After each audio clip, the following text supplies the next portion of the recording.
l'irrésistible comédienne belge Virginie Efira était l'invitée de Quotidien sur TMC ce mercredi 17 mai. Enceinte de son deuxième enfant, elle a abordé sans tabou les difficultés qu'elle a connues les premiers mois, alors qu'elle était sur la scène des Césars.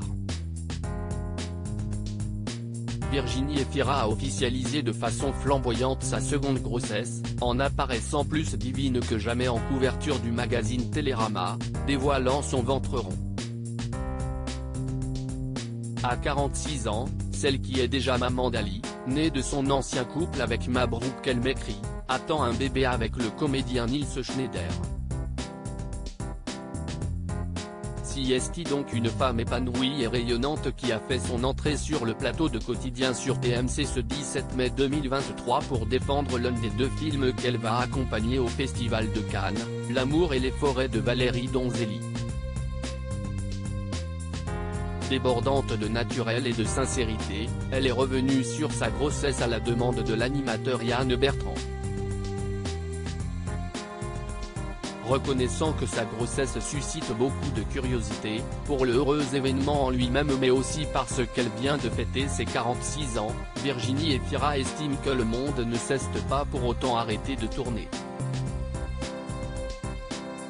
Elle admet toutefois que ce qui a été compliqué, ce sont les premiers mois, quand on n'ose pas dévoiler de nouvelles à cause des risques de fausses couches. Au début, j'essayais de le cacher.